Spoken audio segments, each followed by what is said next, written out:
మహాపరిశుద్ధుడును మన ప్రభు అయిన యేసుక్రీస్తు ప్రశస్తమైన గణనామమునకు మహిమ కలుగునుగాక.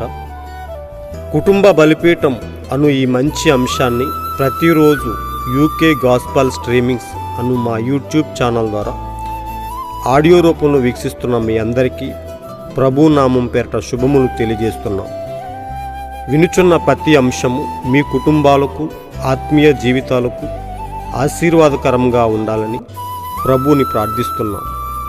కుటుంబ బలిపీఠం అను ఈ కార్యక్రమాన్ని ఇంకనూ వినండి, అనేక కుటుంబాలకు షేర్ చేయండి. మరిన్ని అంశాల కొరకు యూకే గాస్పల్ స్ట్రీమింగ్స్ అను మా యూట్యూబ్ ఛానల్ని సబ్స్క్రైబ్ చేయండి. క్రీస్తు కొరకు నా వంతు పనిలో మీ సహోదరుడు కె ఉదయ్ కుమార్.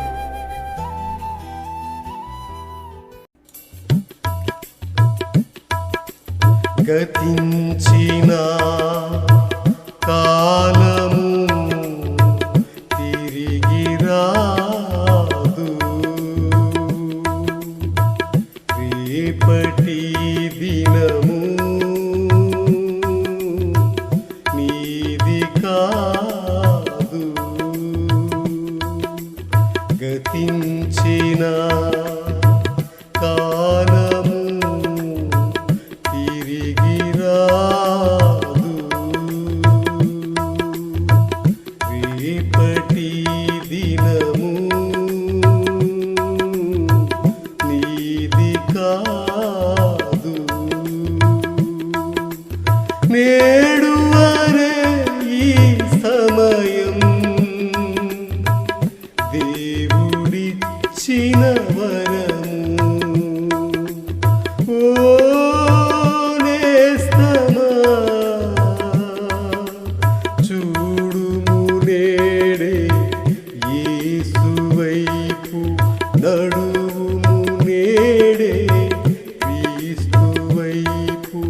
చూడుము నేడే యేసు వైపు, నడువుము నేడే క్రీస్తు వైపు. ఒక కుటుంబ బలిపీఠం వాల్యూమ్ 1 నుండి 40వ రోజు, ఫిబ్రవరి 9వ తేదీ. అంశము: క్రీస్తుకు స్వాగతం లేని చోట నేను ఉండను. మిమ్మును చేర్చుకొనివాడు నన్ను చేర్చుకొనును, నన్ను చేర్చుకొనివాడు నన్ను పంపిన వారిని చేర్చుకొను. మత్తయి 10వ అధ్యాయము 40వ వచనము. దుష్టుల ఆలోచన చెప్పున నడువక, పాపుల మార్గమున నిలువక, అపహాసకులు కూర్చుండు చోటను కూర్చుండక. కీర్తన 1వ అధ్యాయము 1వ వచనము. ఈ అంశం కొరకు కొంత వర్తమాన భాగాన్ని మనం చదివి విందాం. కొంతకాలం క్రితం న్యూ అల్బనీలో నేను ఒక పాపిని క్రీస్తు తట్టు నడిపిస్తూ అక్కడ నిలబడి అతనితో మాట్లాడుతున్నాను. ఒక పెద్ద కఠినమైన చేతులు కలిగిన మనిషి, ఒక గ్యారేజీలో పనిచేసే వ్యక్తి. అతను నా స్నేహితుడు. అతని అల్లుడు పక్కనే ఉన్న గ్యారేజీ నడిపేవాడు. నేను అక్కడ భోజన సమయానికల్లా ఒక శాండ్విచ్ తింటూ దేవుని విషయమై అతనితో మాట్లాడుతూనే బోధిస్తున్నాను. పగటిపూట నేను భోజన విరామ సమయానికల్లా ఎక్కడికైనా వెళ్ళి ఒక ఆత్మను క్రీస్తు వైపుకు నడిపించడానికి ప్రయత్నించేవాడిని. అతడు అన్నాడు, శ్రీ బ్రన్హామ్. నేను అప్పటికే ఒక చిన్న వయస్కుడకు బోధకుడిని మాత్రమే. అతను అన్నాడు, శ్రీ బ్రన్హామ్, నా తల్లి కూడా అలాంటి విశ్వాసం కలిగినది, హృదయానికి తాకే విశ్వాసం అని చెప్పాను. కన్నీళ్లు అతని చెక్కుళ్ళ మీదుగా కారుతున్నాయి. నేను అడిగాను, ఎంతకాలం క్రితం ఆమె మరణించింది? అతడు చెప్పాడు, చాలా ఏళ్ళయింది. ఆమె ఎల్లప్పుడూ నా కోసం ప్రార్థించేది. ఓ, నేనన్నాను, ఆమె ప్రార్థనలు వినిన దేవుడు ఇప్పుడు వాటికి సమాధానం ఇవ్వటానికి ప్రయత్నిస్తున్నాడు. కానీ ఈ మనిషి అక్కడికి వచ్చి హలో అని పిలిచాడు. అతడు తాగిన మత్తులో ఉన్నాడు. అతడు ఇలా అన్నాడు, ఏమండి బిల్లీ, వినుము, నీవు రావాలనుకుంటే నా గ్యారేజీకి ఎప్పుడైనా నిరభ్యంతరంగా రావచ్చును, కానీ నీవు కలిగి ఉన్న ఆ పాత పరిశుద్ధ గుండ్రాళ్ల మతాన్ని మాత్రం ఇక్కడికి అసలు తీసుకొని రావద్దు అని కరాఖండిగా చెప్పాడు. అందుకు నేను అతని వైపు తిరిగి చూచి ఇలా బదులిచ్చాను, క్రీస్తుకి స్వాగతం లేని చోట నేను ఉండను.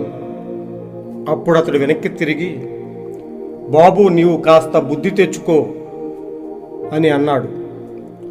అంతటా నా హృదయంలో ఒక స్వరం ఇలాగున పలికింది, నీవు దేనినైతే విత్తెదవో సరిగ్గా దానినే నీవు కోసెదవు. అభ్యంతరములు రాక మానవు.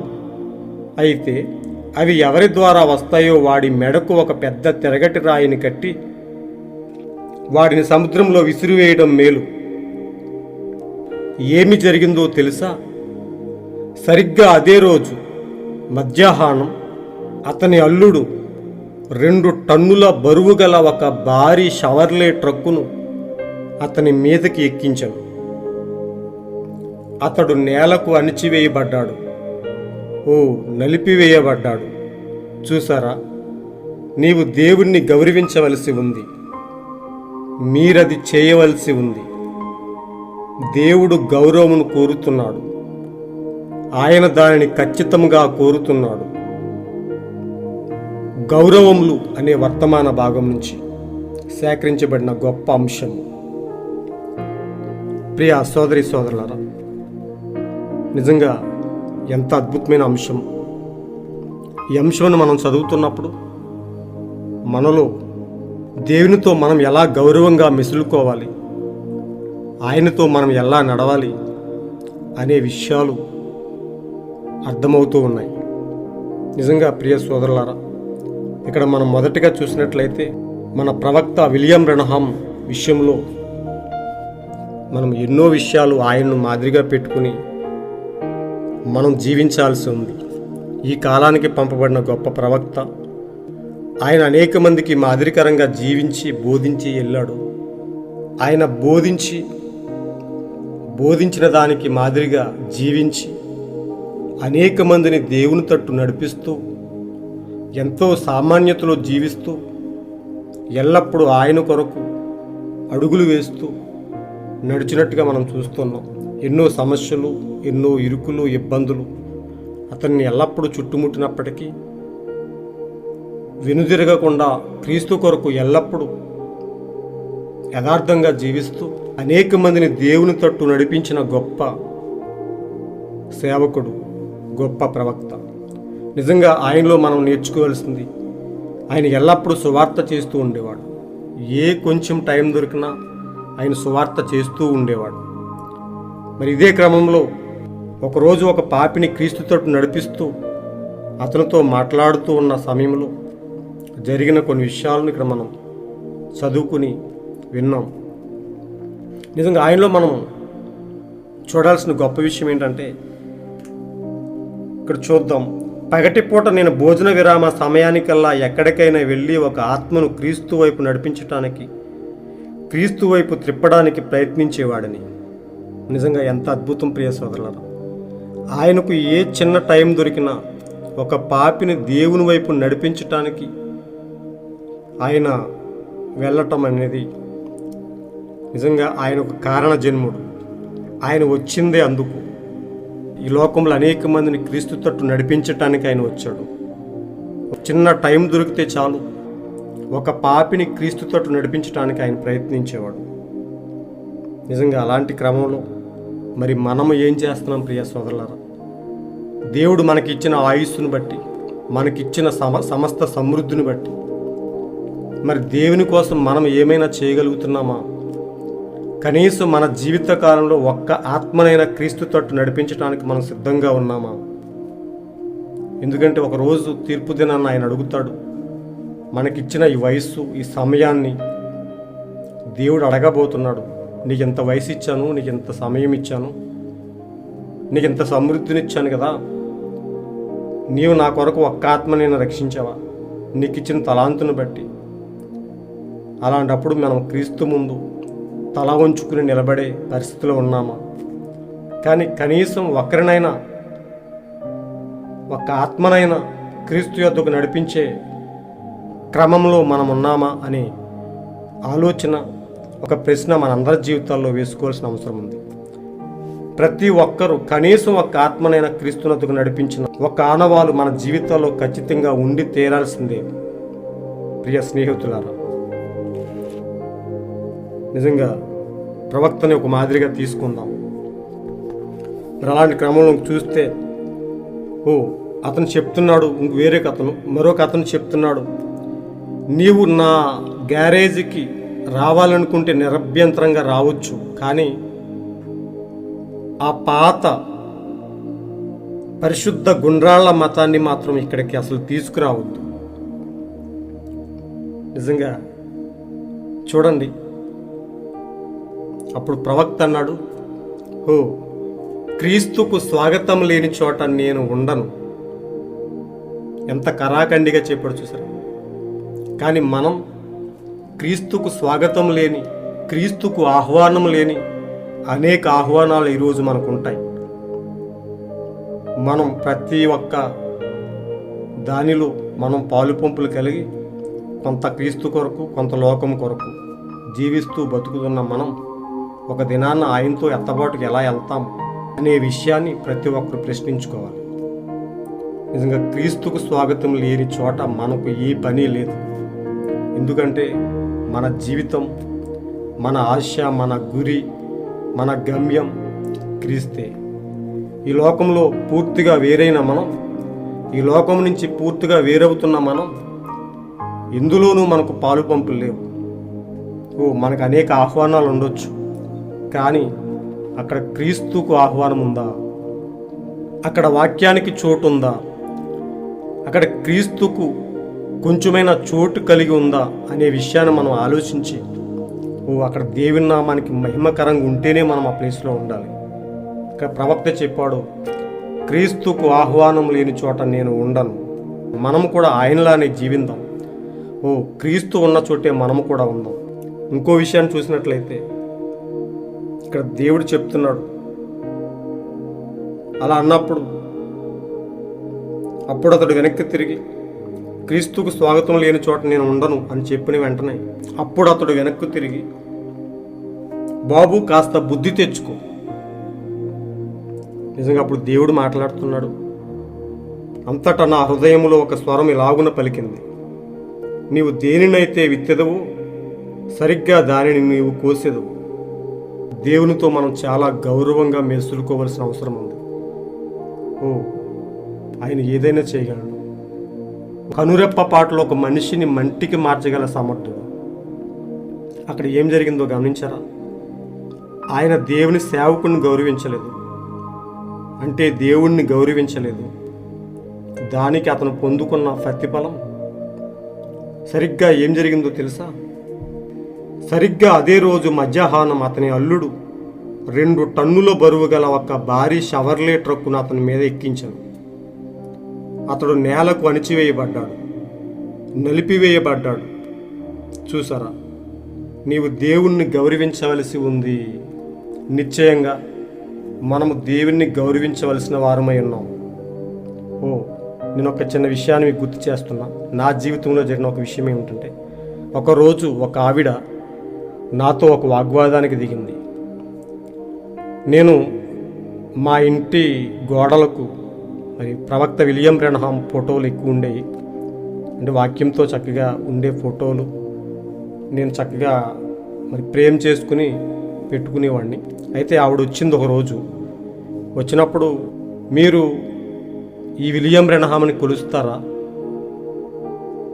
ఈడొక దొంగ ప్రవక్త అని ఆమె కొంచెం దుర్భాషలాడుతూ చాలా హీనంగా మాట్లాడింది. అప్పుడు నేను ఒకటే చెప్పాను, మీకు ఆయన గురించి ఏమైనా తెలుసా అని అడిగినప్పుడు, తెలుసుకోవాల్సిన అవసరం లేదు, అతను ఒక దొంగ ప్రవక్త, మేము యూట్యూబ్లో వింటున్నాం అనేక విషయాలు. అమ్మ, నువ్వు కొంచెం జాగ్రత్తగా మాట్లాడటం మంచిది. నువ్వు అలా తెలియకుండా తొందరపడి ఒక సేవకుడిని దూషించడం మంచిది కాదు అని చెప్పినప్పుడు యేసు ప్రభు కంటే కూడా విలియం బ్రనహామే మీకు దేవుడు అనే విషయాలు మాట్లాడుతున్నప్పుడు ఎవరు చెప్పారమ్మా మీకు? ఆయన ఒక సామాన్యమైన మనిషి, చాలా హీనమైన జాతిలో పుట్టిన వ్యక్తి. ఒక మనిషి,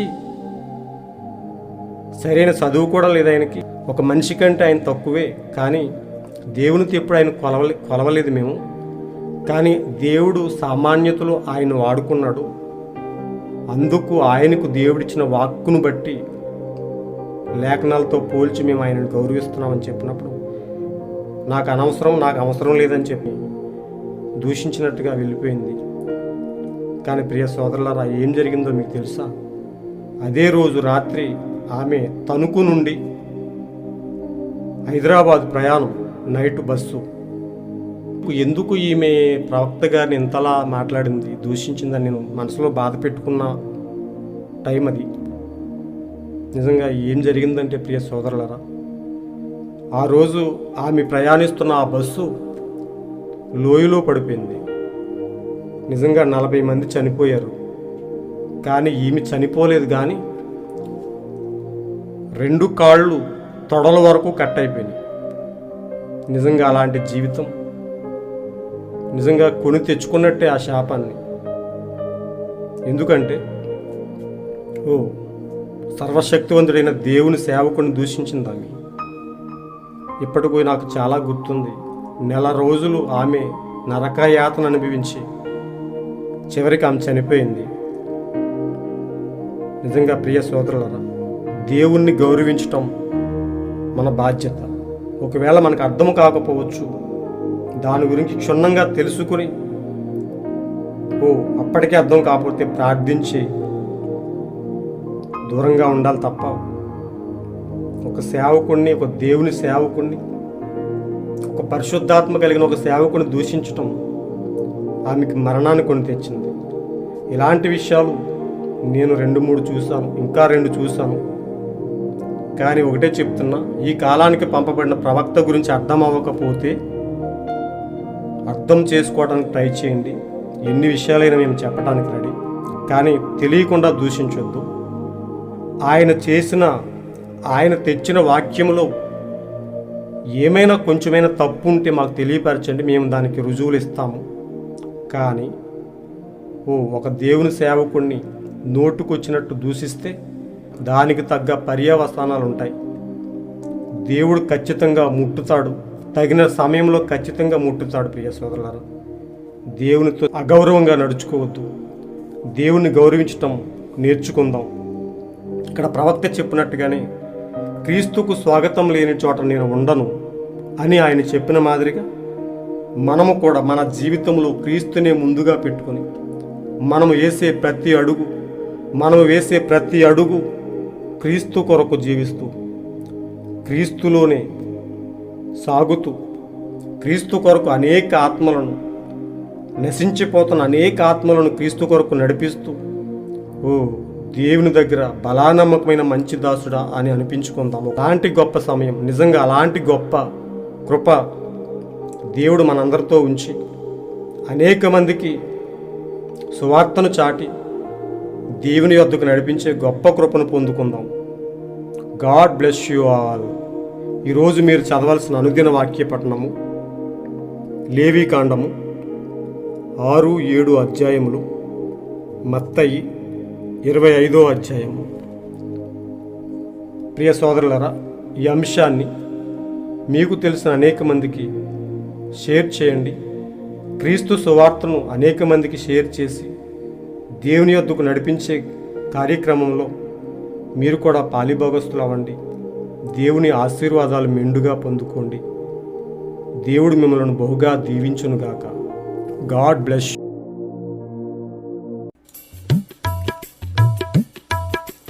గతించిన కాలము తిరిగి రాదు, రేపటి దినము నీది కాదు. గతించిన కాలము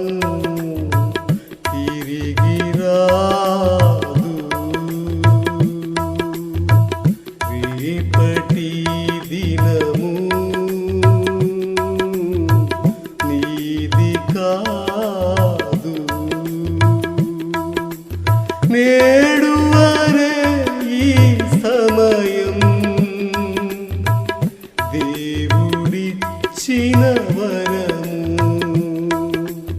ఓ నేస్తమా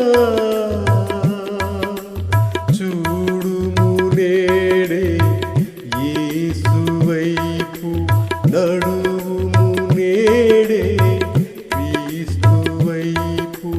చూడుము నేడే యేసు వైపు, నడువుము నేడే క్రీస్తు వైపు.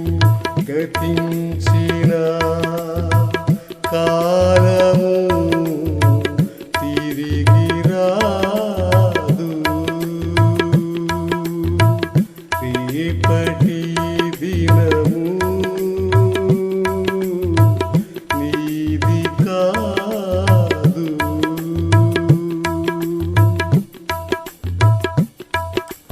దోషభరిత కార్యములు చేయుటకు గతించిన కాలమే చాలు. దోషభరిత కార్యములు చేయుటకు గతించిన కాలమే చాలు. సుఖానుభవమే సంతోషమని, సుఖానుభవమే సంతోషమని ఎంచుకొనక నీవు పాపదాస్యమును విడనాడు. ఎంచుకొనక నీవు పాపదాస్యమును విడనాడు. ఓ నేస్తమా చూడుము నేడే యేసు వైపు, నడువుము నేడే క్రీస్తు వైపు. చూడుము నేడే యేసు వైపు, నడువుము నేడే క్రీస్తు వైపు. గతించిన కాలము తిరిగి రాదు, రేపటి దినము నీది కాదు.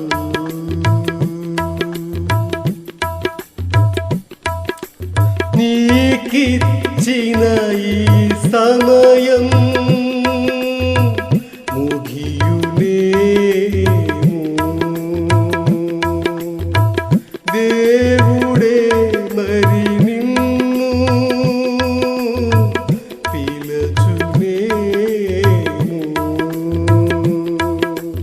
నీకిచ్చిన ఈ సమయం ముగియునేమో, దేవుడే మరి నిన్ను పిలచునేమో. దొరకు కాలమున రక్షణ నుండి, దొరకు కాలమున రక్షణ నుండి. ప్రభువు కొరకు నీవు ఆత్మరక్షణతో కొనసాగు. ప్రభువు కొరకు నీవు ఆత్మరక్షణతో కొనసాగు. ఓ నేస్తమా చూడుము నేడే యేసు వైపు, నడువుము నేడే క్రీస్తు వైపు. చూడుము నేడే యేసు వైపు, నడువు